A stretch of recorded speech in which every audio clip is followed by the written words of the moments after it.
BCom first part में dissolution को दो भागों में बांटा गया है।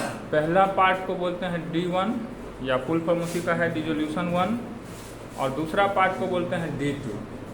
ये पूरा कंप्लीट एक ही चैप्टर है डिसोल्यूशन, लेकिन इसमें होता क्या है कि डिसोल्यूशन 1 में दिवालिया को शामिल नहीं किया गया, यानी कि जैसे विघटन होने के कई कारण होते हैं।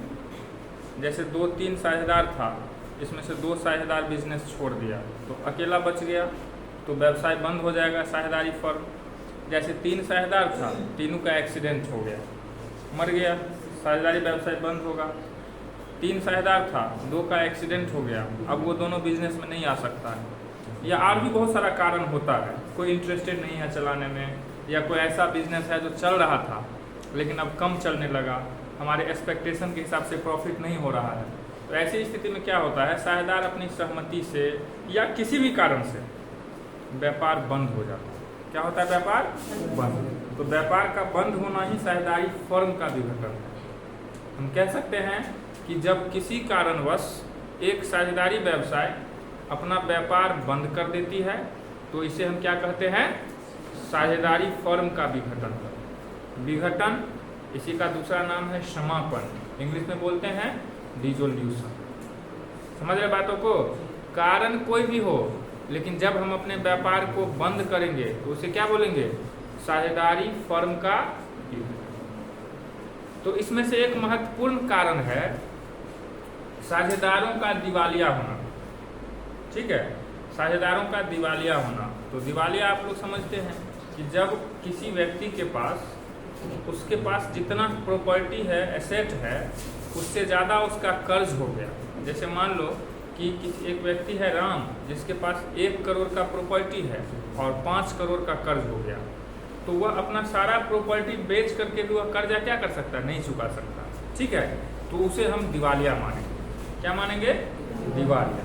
तो अगर दिवालिया हो गया तो भारतीय संविधान क्या कहता है कि अगर कोई व्यक्ति दिवालिया हो गया तो आप उससे कर्ज नहीं मांग सकते, कर्ज वापसी नहीं मांग सकते हैं।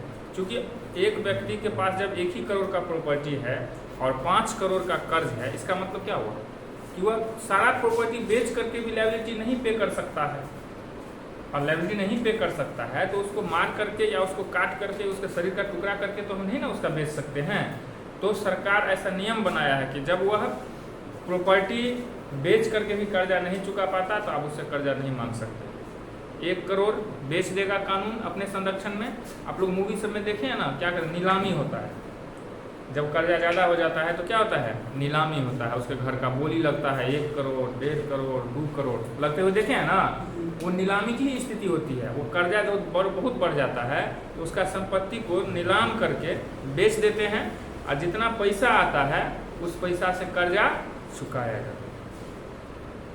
ठीक है, तो ये हो गया दिवालिया, इसी को बोलते हैं D2, डिसोल्यूशन 2। लेकिन अभी हमको क्या पढ़ना है, डिसोल्यूशन 1।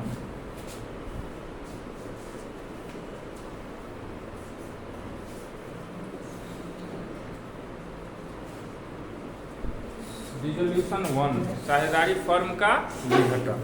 तो इस साझेदारी फर्म के विघटन में हम दिवालिया छोड़ करके बाकी चीज़ पढ़ेंगे।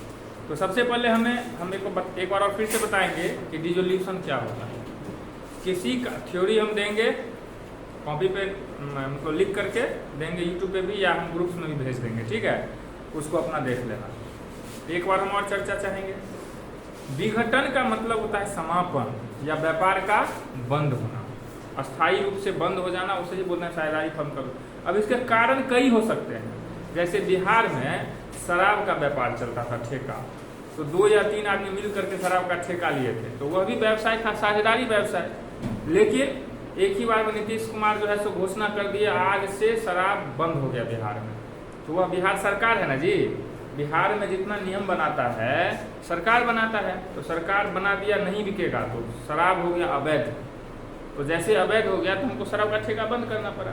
तो ये भी एक कारण हो गया, का प्रशासनिक कारण हो गया, कानूनी कारण हो गया। तो और भी बहुत सारा कारण हो सकता है। कारण कोई भी हो, एक साझेदारी व्यवसाय का बंद होना साझेदारी फर्म का विघटन है। अब विघटन की स्थिति में क्या होता है, जब डिसोल्यूशन होता है तो कुछ खाते बनाए जाते हैं, 4 खाते, मुख्य रूप से 4 खाते बनाए जाते हैं। हम बोल सकते हैं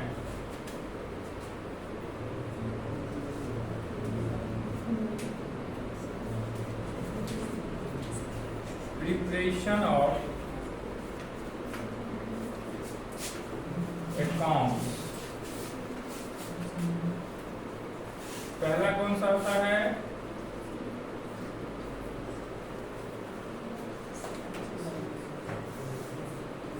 रियलाइजेशन अकाउंट, हिंदी में बोलते हैं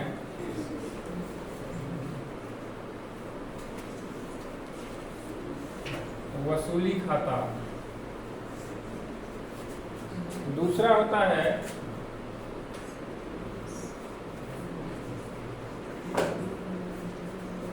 पार्टनर्स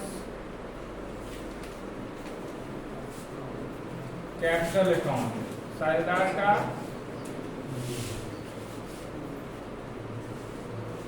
पूंजी खाता। तीसरा होता है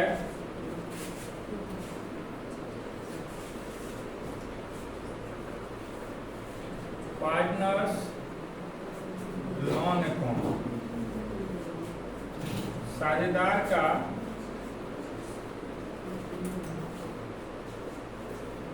ऋण खाता।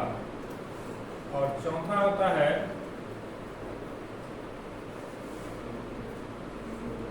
कैश या बैंक अकाउंट। 4 खाते खोले जाते हैं डिसोल्यूशन के टाइम। कितने खाते खोले जाते हैं, पहला वसूली खाता रियलाइजेशन अकाउंट, दूसरा पार्टनर्स कैपिटल अकाउंट, जैसे 3 साझेदार रहेगा ए बी सी तो तीनों का कैपिटल अकाउंट खुलेगा। तीसरा हो गया पार्टनर्स लोन अकाउंट, अगर सवाल में दिया रहेगा एज लोन या बीज लोन या सीज लोन तो उसका अलग से खाता खुला जाता है, यानी यह कंपलसरी नहीं है। जब सवाल में पार्टनर्स का लोन दिया रहे तभी खोला जाएगा, नहीं तो नहीं खोला जाएगा। चौथा हो गया कैश और बैंक अकाउंट, ये सबसे अंतिम खाता होता है और इसी खाता से साझेदारी व्यवसाय बंद होती है। लास्ट में बैंक अकाउंट बनाते हैं और सभी पार्टनर्स का जितना जितना हिसाब बनता है कैपिटल अकाउंट से आता है, इसमें पे करके बैंक अकाउंट बंद, तो समझिए डिसोल्यूशन खत्म।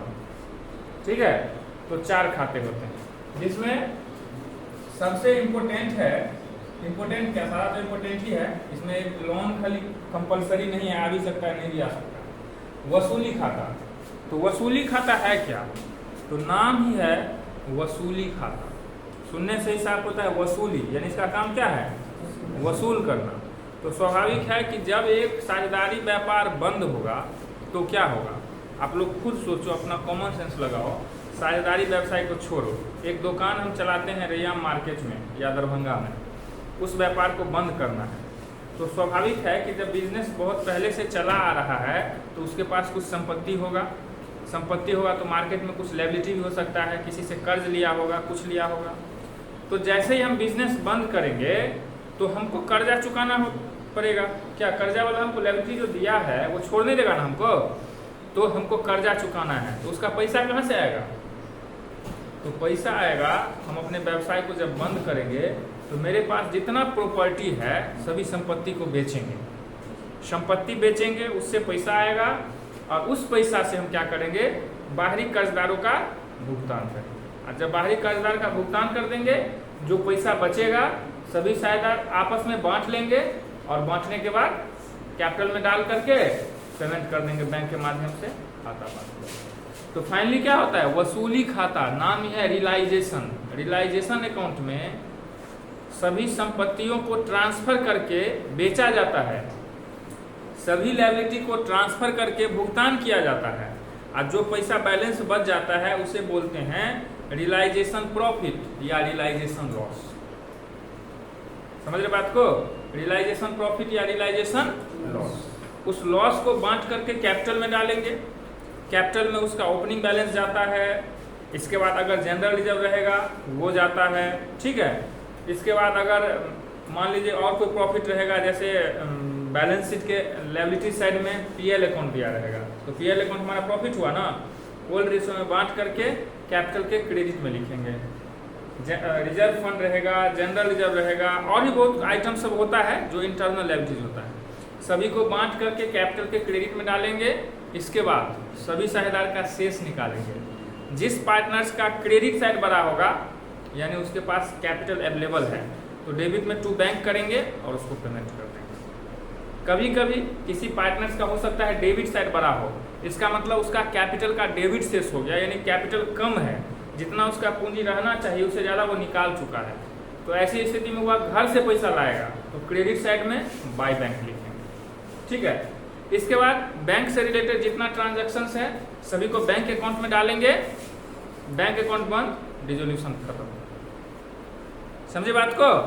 तो एक शब्द हम बताना चाहते हैं कि रियलाइजेशन अकाउंट पर ज्यादा फोकस करना है। रियलाइजेशन अकाउंट्स में संपत्ति और दायित्व इस दोनों की बिक्री और भुगतान हम अच्छे से कर लेंगे तो कैपिटल अकाउंट्स में कोई दम ही नहीं है। कैपिटल में सबसे पहले रख दो बाय बैलेंस बीडी, जितना उस जैसे पहले पढ़े ना एडमिशन में, रिटायरमेंट में, डेथ में, ठीक उसी तरह से कैपिटल बनता है। और जिस तरह से उस समय जाता था जनरल रिजर्व क्रेडिट साइड में, रिजर्व फंड क्रेडिट साइड में, ठीक है। अगर कोई प्रॉफिट रहता था क्रेडिट साइड में, कोई लॉस रहता था डेबिट साइड में। सभी डाल करके शेष निकाल लिए, कैपिटल का निकल गया टू बैंक, उसे बैंक में ट्रांसफर कर दिए, खाता बंद कर दिए। तो मेनली फोकस हमको किस पे करना है? रियलाइजेशन पे। तो रियलाइजेशन में हमें ध्यान रखना है कि जितना संपत्ति रहेगा, जितना भी प्रॉपर्टी रहेगा, सभी को हम किस साइड में भेजेंगे? डेबिट साइड में। कहाँ भेजेंगे? और उसका पेमेंट होगा क्रेडिट साइड में। जितना लायबिलिटीज है उसको भेजेंगे क्रेडिट में और पेमेंट होगा डेबिट में। लेकिन एक मोस्ट इंपोर्टेंट थिंग का ध्यान रखेंगे कि एसेट्स जो होता है वो तो सभी ट्रांसफर होगा ही। लायबिलिटीज दो टाइप का होता है, इंटरनल लायबिलिटीज और एक्सटर्नल लायबिलिटीज। इंटरनल लायबिलिटीज का मतलब होता है कि वैसी लायबिलिटी जो बिजनेस के अंदर ही लायबिलिटीज है, बिजनेस का ही पैसा है लेकिन वह एक अलग कोर्स करके रखा जाता है। इंटरनल लायबिलिटीज में आता है जैसे capital, general reserve, reserve fund, employee का एक फंड होता है, वर्कमैन कंपनसेशन फंड होता है, ये सब होता है इंटरनल लायबिलिटीज। और एक्सटर्नल लायबिलिटीज का मतलब हुआ जो बाहर के व्यक्ति को पैसा देना है। तो बाहर के व्यक्ति कौन होते हैं? जैसे बैंक से लोन लिए हैं उसको पैसा देना पड़ेगा। जैसे मान लीजिए किसी आदमी से लोन लिए हुए हैं, पर्सनल लोन लिए हुए हैं, उसको देना पड़ेगा। जैसे क्रेडिटर्स हो गया, बिल्स पेबल्स हो गया, कोई खर्चा बकाया है आउटस्टैंडिंग हो गया, ठीक है, कोई इनकम हम एडवांस में प्राप्त कर लिए हैं वो भी लायबिलिटीज है। तो एक्सटर्नल लायबिलिटीज को ही रियलाइजेशन अकाउंट में डाला जाता है। एक बात मैं और फोकस करना चाहूंगा, रियलाइजेशन के क्रेडिट में मैं बोला हूं ना, रियलाइजेशन के क्रेडिट में सिर्फ एक्सटर्नल लायबिलिटी जाएगा, ना कि इंटरनल। आपके मन में ये प्रश्न आएगा कि सर क्या कहते हैं, क्रेडिटर्स को हम डालते हैं रियलाइजेशन के क्रेडिट में, लेकिन रिजर्व फंड को क्यों नहीं डालते हैं? वो भी तो लायबिलिटीज है। लेकिन रिजर्व फंड क्या है? Internal liabilities. जनरल रिजर्व क्या है? Internal liabilities. कैपिटल क्या है? Internal liabilities. अगर पीएल अकाउंट अंदर में है लायबिलिटी साइड में, वो क्या है? Internal liabilities. तो एक्सटर्नल लायबिलिटी जाएगा रियलाइजेशन अकाउंट में। एक्सटर्नल लायबिलिटी जैसे हम बताना चाहेंगे कि देखो ये है एसेट्स में तो कोई कंफ्यूजन ही नहीं है, चाहे करेंट एसेट्स हो, फिक्स एसेट्स हो या कोई भी एसेट्स हो, टेंजिबल हो, इंटेंजिबल हो, सभी को हम आंख बंद करके रियलाइजेशन के डेबिट में भेजते जाएंगे। लेकिन जब लायबिलिटीज आएगा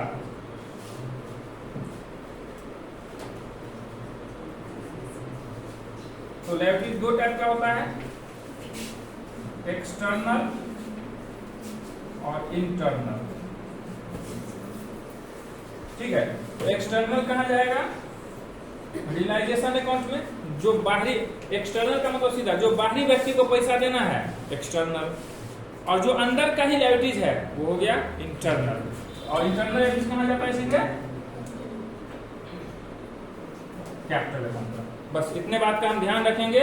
रियलाइजेशन का इससे ज्यादा कोई कंसेप्ट नहीं है, डिसोल्यूशन में इससे ज्यादा और कुछ नहीं है। ठीक है, चलिए इसके बाद देखते हैं हम क्वेश्चन नंबर 1।